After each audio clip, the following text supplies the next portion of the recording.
Hello दोस्तों, स्वागत है आपका अपने यूट्यूब चैनल ऑनलाइन तैयारी क्लासेस में। और दोस्तों आज हम देखने वाले हैं अपने engineering hydrology and ground water management की एकेटीव क्वेश्चन सीरीज का पार्ट 2। मैं बता दूं आपको, इससे पहले हमने एमसीक्यू क्वेश्चन की पार्ट 1 भी बना रखा है। अगर आपने हमारी वह वीडियो नहीं देखी है तो हमने उसका लिंक डिस्क्रिप्शन में दे रखा है, वहाँ से देख सकते हैं। आप हमारे चैनल की प्ले में भी जाकर देख सकते हैं। ठीक, तो अब आइए इस वीडियो को स्टार्ट करते हैं। सबसे पहला क्वेश्चन आता है हमारा, direct run of is made up of, option number A surface runoff from interflow and channel precipitation, B surface runoff infiltration and evapotranspiration, C overland flow only, या option number D rainfall and evaporation. तो इसका answer हमारा option number ए। अगला question है, a hydrograph is a plot of rainfall intensity against time, stream discharge against time, cumulative rainfall against time, या D cumulative runoff against time. तो इसका answer हमारा option number B stream discharge against time.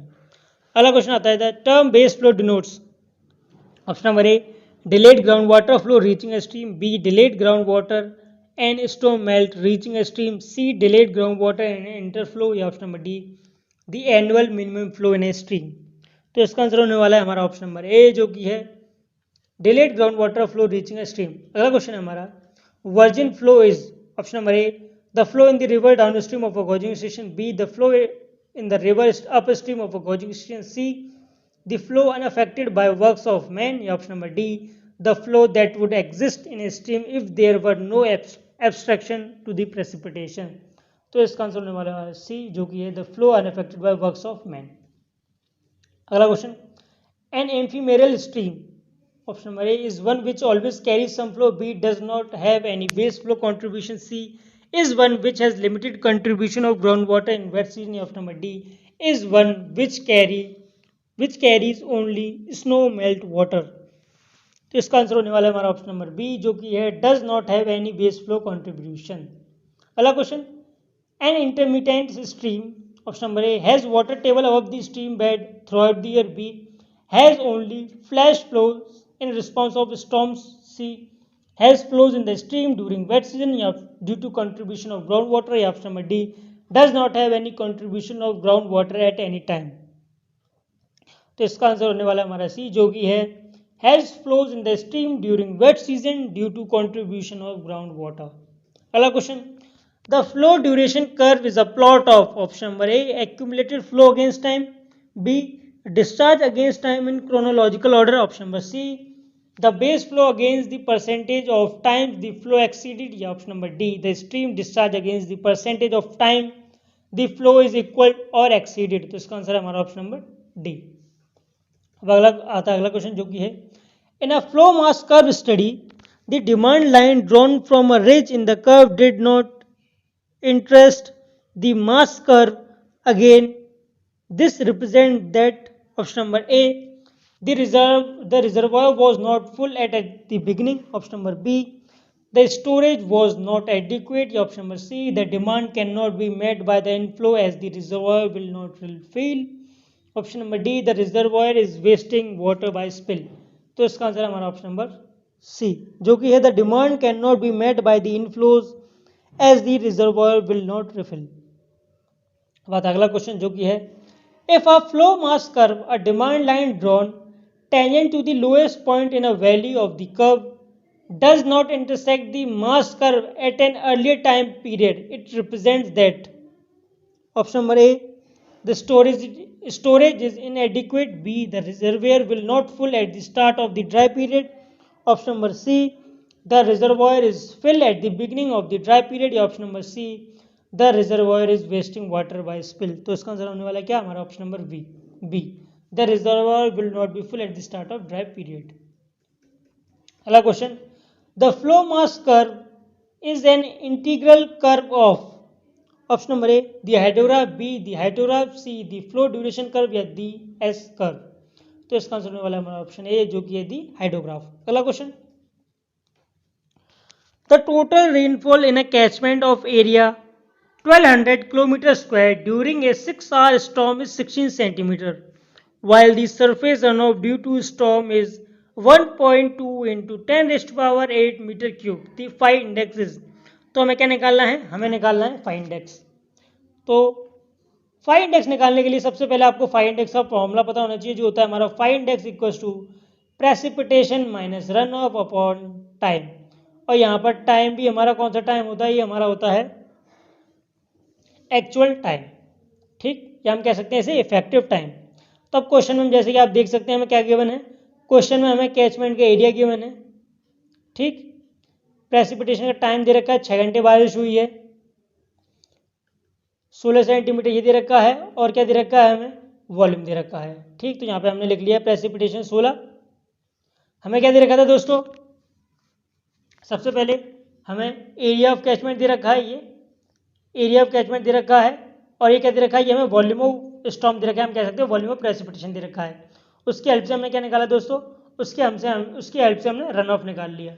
और run of निकालने के लिए कि हमने क्या किया, हमने किया volume of water upon area of catchment, unit same करेंगे तो हमें आंसर जो मिलेगा बोलेगा 10 सेंटीमीटर। फिर हमने क्या किया, फाइंड एक्स का फॉर्मूला लगा लिया, जो कि precipitation minus run off upon effective time. Precipitation हमें गिवन है 16 सेंटीमीटर, रन ऑफ की वैल्यू यहाँ से हमारी 10 सेंटीमीटर, और इफेक्टिव टाइम जो है हमारा वो क्या दे रखा है यहाँ पे, वो दे रखा है हमें 6 आवर। फॉर्मूले में वैल्यू पुट करी, आंसर मिलेगा 1 सेंटीमीटर पर आवर। तो ऑप्शन नंबर बी हमारा करेक्ट आंसर होने वाला है इस क्वेश्चन का। ठीक, बात अगला question. In India a meteorological subdivision is considered to be affected by moderate drought if it receive a total seasonal rainfall which is option number A less than 25% of normal value, B between 25% to 49% of normal value, या C between 50 to 74% of normal value, option number D between 75 to 99% of normal value। तो इसका answer क्या है दोस्तों, option number सी, जो कि है between 50% to 74% of normal value. बात अगला क्वेश्चन जो कि है, an area is classified as a drought prone area if the probability P of occurrence of drought is, तो इसका ऑप्शन दे रखे हमें 0.4 से 1, 0.2 से 0.40, 0.1 से 0.20, या 0.0 से 0.20। तो इसका आंसर हमारा ऑप्शन नंबर बी, जो कि है 0.2 से 0.40। ठीक, अब आता अगला क्वेश्चन जो कि है, the drainage area of basin is, option number A the surface area of the land enclosed within the divide, option number B the vertical projection of the area enclosed within the divide, option number C the horizontal projection of the area enclosed within the divide, option number D is a fictitious area arbitrarily is assigned to a stream।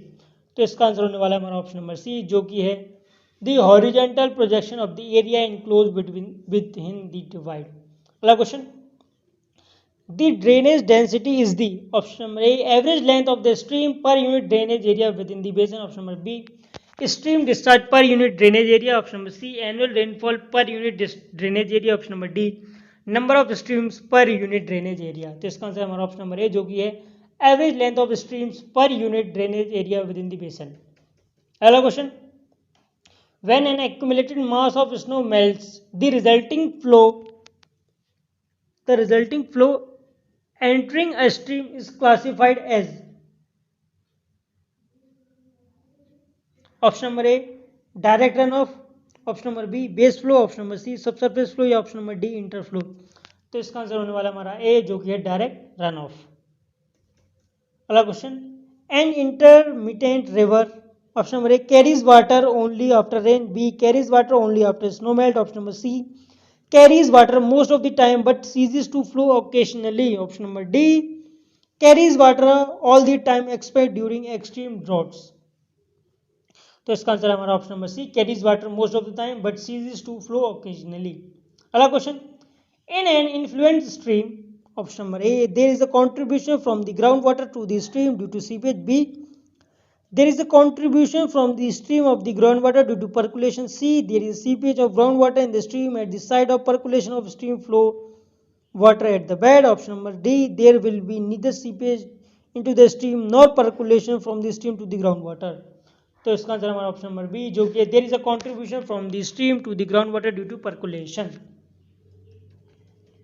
अगला question, streams intersecting the water table and receiving flow from groundwater are known as influent stream, effluent stream, ephemeral stream, या option number D subsurface stream. तो इसका answer क्या है हमारा B, जो कि effluent streams. अब आता है अगला क्वेश्चन जो कि है streams that contribute to the ground water are called effluent stream, ground water stream, influent stream या डी पेरेनियल स्ट्रीम। तो इसका है हमारा answer option number B ground water streams. So दोस्तों इसका आंसर है हमारा influent stream, option number C सही कर लीजिए। अगला question the rainfall is 10 mm per hour on an area of 1 hectare, the run off value will be equal to. तो हमें क्या निकालना है, हमें रन ऑफ की वैल्यू निकालनी है, बट हमें किस में निकालनी है, वो हमें निकालनी है मीटर क्यूब पर आवर में। आपको यूनिट का बहुत ध्यान देना है, एग्जाम टाइम में गलती हो सकती है। तो इसका सॉल्यूशन देता हूँ मैं आपको, ये हमारा दूसरा क्वेश्चन, ये है सॉल्यूशन। हमें क्या निकालना है, रन ऑफ वॉल्यूम। हमें क्या दे रखा है, रेनफॉल इंटेंसिटी दे रखी है, और हमें क्या दे रखा है, एरिया दे रखा है 1 हेक्टर। तो अब जैसा कि जानते हैं रन ऑफ वॉल्यूम निकालने के लिए हम क्या करेंगे, रन ऑफ वॉल्यूम हम किस में निकालने वाले दोस्तों, मीटर क्यूब पर आवर में। तो हम क्या करेंगे, एरिया इंटू रेनफॉल, एरिया कितना दे रखा है 1 हेक्टेयर है, 1 हेक्टेयर को हमने चेंज किस में किया है, इसे हमने चेंज किया है मीटर स्क्वायर में। और रेनफॉल की वैल्यू क्या दे रखी है हमें 10, और 10⁻³ का मीन क्या हो दोस्तों, इसे हमने चेंज किया है किस में, मीटर में। ठीक, जब सॉल्व करेंगे हमें आंसर मिलेगा 100 मीटर क्यूब पर आवर। और जैसे कि हम देख सकते हैं ये हमारा ऑप्शन नंबर ए है। तो ऑप्शन नंबर ए हमारा करेक्ट आंसर होने वाला है इस क्वेश्चन का। और अगला क्वेश्चन जो कि है Khosla formula for monthly run off RM due to monthly rainfall PM is RM equals to PM minus LM, where LM is option number A constant, B monthly loss and depend on the mean monthly catchment temperature, C monthly loss coefficient depending on the antecedent precipitation index, option number D अब monthly loss depending on the infiltration characteristics of the catchment. तो इसका answer क्या है, इसका आंसर है हमारा option number B. अब आता है अगला क्वेश्चन जो कि है base flow separation is perform, option number A on a unit hydrograph to get the direct run off hydrograph, option number B on a flood hydrograph to obtain the magnitude of effective rainfall, option number C on flood hydrographs to obtain the rainfall hydrograph, option number D on hydrographs of effluent stream only. तो इसका answer क्या है दोस्तों, इसका आंसर है हमारा option number B जो कि है on a flood hydrograph to obtain the magnitude of effective rainfall. अब आता है अगला क्वेश्चन जो कि है a unit hydrograph has, option number A 1 unit of peak discharge, B 1 unit of rainfall duration, C 1 unit of direct run off, या option number D 1 unit of the time base of direct run off. तो इसका answer हमारा option number सी जो कि है 1 unit of direct run of. यहाँ पर run of ये आपको क्या दे रखा, डायरेक्ट रन ऑफ, यहाँ पे आपको रेनफॉल एक्सेस भी दे रखा होगा, तो वो भी हमारा सही कहलाएगा। ठीक, अब आता है अगला question the basic assumptions of unit hydrograph theory are, option number A non linear response and time invariance, B time invariance and linear response, C linear response and linear time variance, और D non linear time variance and linear response. तो इसका answer option number B जो कि है time invariance and linear response. अब आता है अगला क्वेश्चन जो कि है the DR unit hydrograph of a catchment may be obtained by dividing the ordinates of a single peak direct runoff hydrograph due to a storm of DR duration by the, option number A total runoff volume, B direct runoff volume, C duration of DRH, या D option number total runoff rainfall। तो इसका answer हमारा option number B जो कि है direct runoff volume. अब अगला question जो कि है A triangular DRH due to a storm has a time base of 80 hours and a peak flow of 50 meter cube per second occurring at 20 hours from the start. If the catchment area is 144 kilometer square, the rainfall excess in the stream was। तो मैं इसका आपको solution दिखा देता हूँ। तो दोस्तों हमारा सॉल्यूशन होने वाला है इस क्वेश्चन का। ठीक, तो यहाँ पर हम देख सकते हैं जैसे उसने सबसे पहले दे रखा है हमें discharge metre cube per second में 50 मीटर क्यूब पर सेकंड। तो और क्या कहा गया क्वेश्चन में, बेस टाइम बोल रखा है हमें 80 आवर्स, पीक फ्लो बोल रखा है 50 मीटर क्यूब पर सेकंड, और जो 20 घंटे बाद हमें मिल रहा है 20 आवर्स बाद मिल रहा है स्टार्ट के बाद। ठीक, कैचमेंट एरिया कितना दे रखा है 144 किलोमीटर स्क्वायर, और बोल रखा है क्या है ट्राइंगुलर DRH है, DRH direct run off hydrograph है। ठीक, तो हमने एक DRH ड्रॉन किया, बेस टाइम कितना बोल रखा है पूरा 80 आवर्स, तो यहाँ तक 80 हो गया। हमें पता है जो हमें पीक फ्लो मिल रहा है वो कितने घंटे बाद मिल रहा है, 20 घंटे बाद मिल रहा है। आप देख सकते हैं, दिखा देता हूँ मैं आपको। यहाँ बोला है peak flow 50 metre cube per second करेंगे 20 आवर्स, 20 घंटे बाद मिल रहा है। तो और बचा हुआ टाइम कितना हो जाएगा हमारा 60 आवर्स हो जाएगा।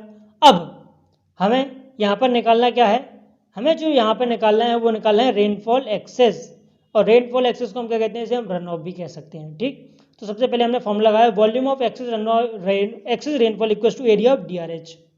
ठीक, ये फॉर्मूला लगाया। अब वॉल्यूम ऑफ एक्सेस रेनफॉल का हमारा और क्या फॉर्मूला है, area into rainfall excess equal to 1/2 into base, 1/2 into base into height. तो यहाँ पे जैसे देख सकते हैं 1/2 इंटू डिस्चार्ज इंटू टाइम।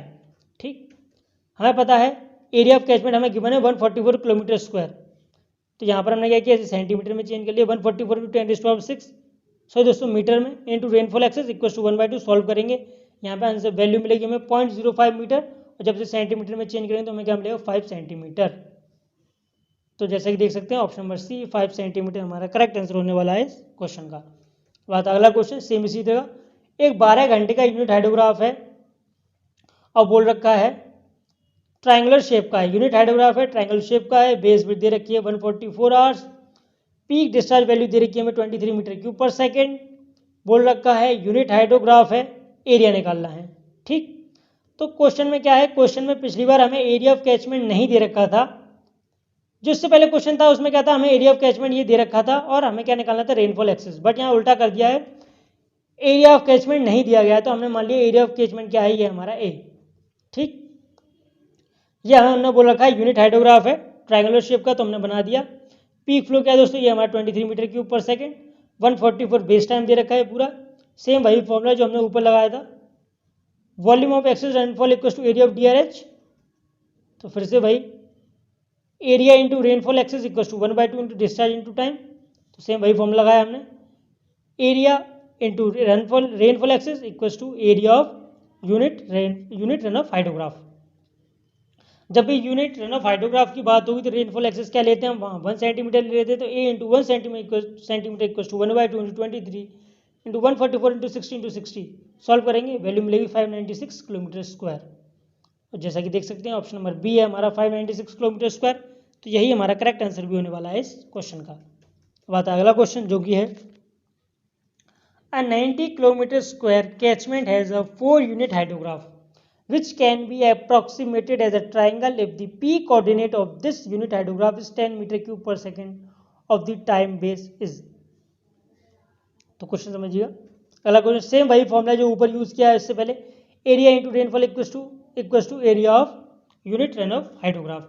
ठीक, क्वेश्चन हमने पढ़ लिया है, 4 घंटे का यूनिट हाइड्रोग्राफ है। ठीक, 90 किलोमीटर स्क्वायर कैचमेंट एरिया है, बोल रखा है फिर से ट्राइंगल है, ट्राइंगल का फॉर्मूला होता है 1/2 into base into height, area का हम जानते हैं, पी कोऑर्डिनेट दे रखा है हमें 10 मीटर क्यूब पर सेकंड, हमें फॉर्मूला पता है, फॉर्मूले वैल्यू पुट करेंगे, ये रेनफॉल एक्सेस है, इसे हमने किस में चेंज कर लिया, इसे मीटर में 0.01 पता होना चाहिए आपको, यूनिट हाइड्रोग्राफ के लिए रेनफॉल एक्सेस क्या लेने वाले हैं 1 सेंटीमीटर। ठीक, फॉर्मूले वैल्यू पुट करेंगे, इसे हमने किस में चेंज, ये हमारा टाइम जो है वो सेकंड में, इसे हमने किस में चेंज किया आर में, जब सॉल्व करेंगे तो वैल्यू मिलेगी हमें 50 आवर्स। आपको क्या करना है, सिर्फ फॉर्मूले में वैल्यू पुट करनी है, सॉल्व करते जाएंगे आंसर आ जाएगा। तो ऑप्शन नंबर सी हमारा करेक्ट आंसर होने वाला है इस क्वेश्चन का। अगला question, a triangular DRH due to 6 hour storm in a catchment has a time based of 100 hour and a peak flow of 40 meter cube per second. The catchment area is 180 kilometer square. The 6 hour unit hydrograph of this catchment will have a peak flow in meter cube per second. तो जितने भी question देखे थे हमने इससे पहले उनमें क्या था, या तो किसी क्वेश्चन में एरिया नहीं दे रखा होता, या किसी क्वेश्चन में क्या नहीं देखा, रेनफॉल एक्सेस नहीं दे रखा था। अब ये क्वेश्चन इसमें क्या है, हमसे पूछा गया है कि भाई पीक फ्लो क्या होगा, तो सेम वही फॉर्मूला पुट करेंगे, सेम ये फॉर्मूला जो अप्लाई किया हमने सेम यही फॉर्मूला अप्लाई करेंगे। यहाँ पर टाइम की वैल्यू गिवन है बट हमें इस डिस्चार्ज की वैल्यू नहीं गिवन, तो डिस्चार्ज को डी मान लेंगे और सेम इसी तरह से पूरे को सॉल्व करेंगे, तो हमें आंसर हमारा मिल जाएगा जो कि होने वाला है हमारा क्या 10, जो कि आंसर होने वाला है हमारा 10।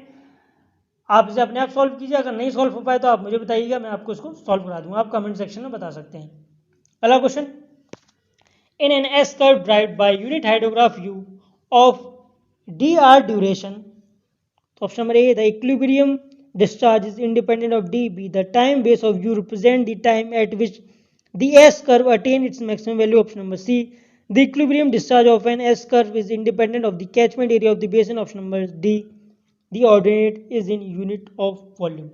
तो इसका आंसर क्या होने वाला है दोस्तों? इसका आंसर होने वाला है हमारा ऑप्शन नंबर बी, जो कि the time base of U represent the time at which the S curve attain its maximum value. अगला question, an instantaneous unit hydrograph is a hydrograph of option number A of 1 centimeter magnitude due to a rainfall excess of 1 hour duration. Option number B, that occurs instantaneously due to a unit rainfall excess of duration dr. Option number C, a unit rainfall excess precipitating instantaneously over the catchment. Option number D, occurring at any instant of in a long storm. तो इसका answer होने वाला है दोस्तों हमारा क्या? Option number सी, जो कि है of unit rainfall excess precipitating instantaneously over the catchment. Another question, instantaneous unit hydrograph is a hydrograph of option number A, unit duration and infinitely small rainfall excess. Option number B, infinitely small duration and of unit rainfall excess. Option number C, zero effective precipitation. Option number D, zero frequency. तो इसका answer होने वाला हमारा option number B, जो कि है infinitely small duration and of unit rainfall excess. अगला question, the ordinate of the IUH of a catchment at any time t is, यहाँ पर IUH क्या है दोस्तों? ये हमारा इंस्टेंटेनियस यूनिट हाइड्रोग्राफ। तो उसका ऑप्शन है option number A, slope of the 1 hour unit hydrograph at that time. Option number B, slope of the ERH at that time. Option number C, slope of the S curve of intensity 1 centimeter per hour। Option number D, difference in the slopes of the S curve and 1 hour unit hydrograph at that time। तो इसका आंसर है option number ए, जो कि slope of the 1 hour unit hydrograph at that time। अगला question, a flood hydrograph due to an isolated storm consists of option number A, surface runoff, interflow and base flow phases। option number B, surface runoff only। option number C, base flow only। option number D, surface runoff and base flow phases only. तो इसका answer हमारा option number A, surface runoff, interflow and base flow phases. अगला question, the point of inflection on the recession limb of a hydrograph represent the cessation of rainfall, the condition of maximum storage in the catchment, C the end of base flow या D peak run off rate. तो इसका answer हमारा क्या? Option number B. अब आता है अगला question, जो कि है in a 4 hour unit hydrograph of certain basin has a peak ordinate of 80 meter cube per second. The peak ordinate of a 2 hour unit hydrograph for the same basin will be, तो इसका answer क्या हो जाएगा दोस्तों? इसका answer हो जाएगा हमारा greater than 80 metre cube per second. ठीक।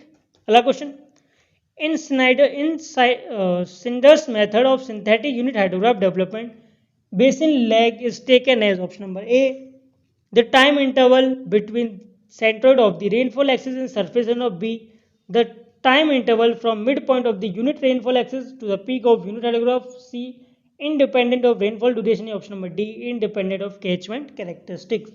तो इसका आंसर क्या है दोस्तों? इसका आंसर हमारा ऑप्शन नंबर ए, जो कि the time interval between centroid of the rainfall axis and surface runoff. अगला question, the shape of the recession limb of a hydrograph depends on option number A, basin as well as storm characteristic, B, storm characteristics only। option number C, basin characteristics only। option number D, base flow only। तो इसका answer हमारा option number सी, जो कि है basin characteristics only. बात अगला question, जो कि है a 4 hour unit hydrograph of a basin with area of 1728 km square can be approximated as a triangle with base period of 48 hours। the peak coordinate of hydrograph is, तो क्या निकालना है हमें? फिर से वही डिस्चार्ज की वैल्यू निकालनी है और वो भी पीक वैल्यू निकालनी है। सेम जो पिछले क्वेश्चन के हैं वैसे ही करना है, फॉर्मूले में लगाना है, फॉर्मूले में वैल्यू पुट करनी है। सॉल्व करेंगे, आंसर मिलेगा सी, जो कि 200 मीटर क्यूब पर सेकंड। अगर आपका आंसर नहीं आता है तो आप कमेंट सेक्शन में बताइए, मैं आपको सॉल्व करके दिखा दूंगा। ठीक। अब अगला क्वेश्चन, जो कि है a direct runoff hydrograph due to a storm was found to be a triangular in shape with a peak of 150 meter cube per second. Time from start of effective storm to peak of 24 hours and a total time base of 72 hours। the duration of the storm in this case was option number A, less than 24 hours, B, between 24 to 72 hours, option number C, 72 hours, या option number D, greater than 72 hours। तो इसका answer हो जाएगा option number ए, जो कि है less than 24 hours। अगला question, a storm hydrograph was due to 3 hours of effective rainfall It contains 6 centimeter of direct runoff. The ordinates of DRH of this storm. Option number A, when divided by 3 give the ordinates of a 6R unit hydrograph. Option number B, when divided by 6 give the ordinate of 3R unit hydrograph. Option number C, when divided by 3 give the ordinates of 3R unit hydrograph. या option number D, when divided by 6 give the ordinates of a 6R unit hydrograph. तो इसका answer क्या है? इसका answer हमारा option number B. मैं बता दूं आपको ये क्या है, ये हमारा फॉर्मूले पे बेस्ड, अगर आपको फॉर्मूला याद होगा तो आप इसे सॉल्व कर देंगे, अदरवाइज नहीं। ये फॉर्मूले में से मतलब वैल्यू जो ये फॉर्मूले से हमें आता है, ठीक, जिसको फॉर्मूला याद है वो कर देगा इसे। अगला question, if a 4R unit hydrograph of a set of a catchment has a peak ordinate of 60 meter cube per second, the peak ordinate of an 8R unit hydrograph for the same catchment will be. Option number A, less than 60 meter cube per second. Option number B, equals to 60 meter per second. Option number C, less than 60 meter cube per second. Option number D, data inadequate. तो इसका answer होने वाला है option number सी, जो कि है less than 60 metre cube per second, ठीक। अगला question, if the base period of a 6R hydrograph of a basin is 84 hours, then a 12 hours unit hydrograph drawn from 6R unit hydrograph will have a base period of. तो question समझिए, सबसे पहले question में बोल रखा है कि हमें 6 घंटे का हाइड्रोग्राफ गिवन है और उसका बेस पीरियड कितना दे रखा है, हमें 84 आवर्स दे रखा है। तो अगर हमें इस 6 घंटे के यूनिट हाइड्रोग्राफ की हेल्प से एक 12 घंटे का यूनिट हाइड्रोग्राफ ड्राइव करना हो तो उसका बेस पीरियड क्या होगा, ठीक, ये क्वेश्चन है। तो इसमें कुछ ज़्यादा है नहीं, मैं बता दूं आपको, ये हमारा फॉर्मूला है T equals to small T B plus D minus capital D minus small D, जिसमें स्मॉल कैपिटल टी क्या है, ये कैपिटल टी क्या है हमारा, ये वो बेस पीरियड होने वाला है जो हम अपना नया यूनिट हाइड्रोग्राफ ड्राइव करने वाले हैं, ठीक। स्मॉल टी भी क्या है, ये हमारा वो बेस पीरियड होने वाला है जिसका हमें यूनिट हाइड्रोग्राफ पता है, जो हमें यूनिट हाइड्रोग्राफ पता है उसका ये क्या है, हमारा बेस पीरियड। कैपिटल डी क्या है, ये हमारा यूनिट हाइड्रोग्राफ जो हम ड्रॉ करना चाहते हैं, हम ड्राइव करना चाहते हैं, उसका ड्यूरेशन। स्मॉल क्या है, जो हमें यूनिट हाइड्रोग्राफ पता है उसका ड्यूरेशन। हमें सारी वैल्यू दे रखी है, वैल्यू पुट करेंगे, आंसर क्या आएगा, आंसर आएगा 90 आवर्स। जैसा कि देख सकते हैं ऑप्शन नंबर डी है 90 आवर्स, तो ऑप्शन नंबर डी हमारा करेक्ट आंसर होने वाला है इस क्वेश्चन का। अगला question, the peak discharges in 6R and 12R unit hydrographs of a catchment occur at T6 and T12 hour from the start. Then T6 greater than T12, T6 equals to T12, T6 less than T12 या T6 equals to T12 for triangle unit hydrograph। तो इसका answer क्या हो जाएगा, इसका answer हो जाएगा option number सी, जो कि है T6 लेस देन T12, ठीक। और आता अगला क्वेश्चन, जो कि compactness coefficient of a basin is defined as option number A P upon pi A का होल रूट, सॉरी दोस्तों, इसको होल स्क्वायर रूट। अगला क्वेश्चन, ओ B 2P upon 3 pi A raised to power 1/2, P upon 2 pi A raised to power 1/2, option number D P upon pi A raised to power 3/2। तो इसका answer क्या है, इसका answer हमारा option number सी, जो कि है P upon 2 pi A raised to power 1/2। अगला question, unit hydrograph generally used for but पहला developing flood hydrograph for extreme rainfall magnitude for the design of hydraulic structure. Second, extending flood flow record by using the available rainfall records. और तीसरा है developing flood forecasting and warning system based on rainfall data. सीधी बात है, question पूछा है कि unit hydrograph में यूज क्यों करते हैं, 3 पॉइंट दे रखे हैं, हमें बताना है करेक्ट आंसर क्या है। तो भाई सीधी सी बात है, इसके लिए भी करते हैं, इसके लिए भी करते हैं यूनिट हाइड्रोग्राफ यूज, इसके लिए भी करते हैं। तो जैसा कि देख सकते हैं ऑप्शन नंबर डी में 1 2 3 तीनों हैं, तो ऑप्शन नंबर डी हमारा करेक्ट आंसर होने वाला है इस क्वेश्चन का। अब आता है अगला क्वेश्चन, जो कि है the direct run off hydrograph of a storm obtained from a catchment is triangular in shape and has a base period of 80 hours. The peak flow rate is 30 metre cube per second and catchment area is 86.4। The rainfall excess that has resulted the above hydrograph is. Same वही question जो मैंने आपको शुरुआत में कराए हैं, यहाँ से जो क्वेश्चन मैंने आपको ये कराया था बिल्कुल सेम वैसा ही क्वेश्चन है, वैसे ही वैल्यू दे रखी है, ये फॉर्मूला इस्तेमाल करना है, सॉल्व करते चलेंगे, सॉल्व करेंगे, हमें आंसर मिल जाएगा। और आंसर जो होगा हमारा वो क्या होने वाला है दोस्तों, वो होने वाला है हमारा 5 सेंटीमीटर। मैं फिर बता दूं आपको, सेम फॉर्मूला यूज हुआ है इसलिए नहीं बता रहा मैं आपको। अगर आपसे सॉल्व नहीं होता है, अगर आपसे सॉल्व नहीं होता है तो आप मुझे बताइए, मैं सॉल्व कर दूंगा। ठीक, कमेंट। तो ठीक है दोस्तों, आज के लिए बस इतना ही। अगर वीडियो अच्छा लगा हो तो वीडियो को लाइक करें और चैनल को सब्सक्राइब करें। अब मिलते हैं हम आपसे अगली वीडियो में।